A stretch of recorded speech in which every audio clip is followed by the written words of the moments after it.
भारत जैसे देश में नदियों की पूजा होती है। यहाँ नदियों को मां का दर्जा दिया जाता है। गंगा, यमुना जैसी नदियों को बेहद पवित्र माना जाता है और इनकी पूजा ईश्वर की तरह की जाती है। हालांकि इसी देश में एक ऐसी नदी भी है जिससे इंसान हमेशा दूर रहना चाहते हैं। इस नदी से दूर रहने की वजह इसका गहरा पानी या इसमें पलने वाले खतरनाक जीव नहीं है, बल्कि इस नदी को मिला एक श्राप है। तो चलिए आपको बताते हैं इस नदी से जुड़े श्राप के बारे में। नमस्कार फ्रेंड, मेरा नाम है गोविंद वैद्य और आप देख रहे हैं the Hindu mystery YouTube channel.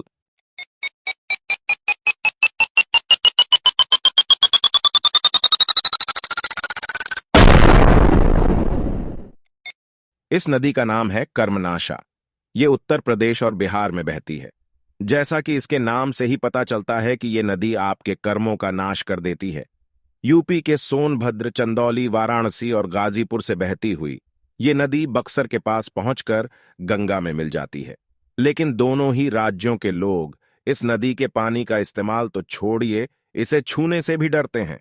एक तरफ जहां लोग नदियों में नहाने के लिए उत्साहित रहते हैं, वहीं दूसरी ओर लोग इस नदी के किनारे जाने से भी घबराते हैं, खास तौर से अगर वह कोई शुभ कार्य करने जा रहे हैं तो। पौराणिक कथाओं के अनुसार कहा जाता है कि एक बार राजा हरिश्चंद्र के पिता सत्यव्रत ने अपने गुरु वशिष्ठ से शरीर के साथ स्वर्ग में जाने की इच्छा जाहिर की। उनकी इस इच्छा को पूरा करने से गुरु ने इनकार कर दिया और फिर राजा सत्यव्रत ने गुरु विश्वामित्र से यह आग्रह किया। विश्वामित्र की वशिष्ठ से शत्रुता थी, इस वजह से उन्होंने अपने तप के बल पर सत्यव्रत को सशरीर स्वर्ग में भेज दिया। इसे देखकर इंद्रदेव को गुस्सा आ गया और उन्होंने राजा का सिर नीचे की ओर करके धरती पर भेज दिया। इसके बाद विश्वामित्र ने अपने तप से राजा को स्वर्ग और धरती के बीच रोक दिया और देवताओं से युद्ध किया। राजा सत्यव्रत आसमान में उल्टे लटके हुए थे, जिससे उनके मुंह से लार टपकने लगी। लार के गिरने से नदी बन गई। फिर गुरु वशिष्ठ ने राजा सत्यव्रत को चांडाल होने का श्राप दे दिया। अब लोगों का मानना है कि राजा के लार से नदी बनने और उन्हें मिले श्राप की वजह से यह नदी भी श्रापित हो गई है। गंगा जल में कभी बदबू नहीं आती और इसका जल कभी खराब भी नहीं होता। हिंदू धर्म में जीवन के अंतिम समय तक में गंगा जल मुख में डालकर आत्मा की विदाई होती है।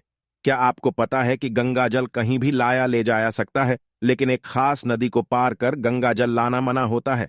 मान्यता है कि ये नदी गंगा जल के कर्म का नाश कर देती है और इस नदी का नाम भी कर्मनाशा है।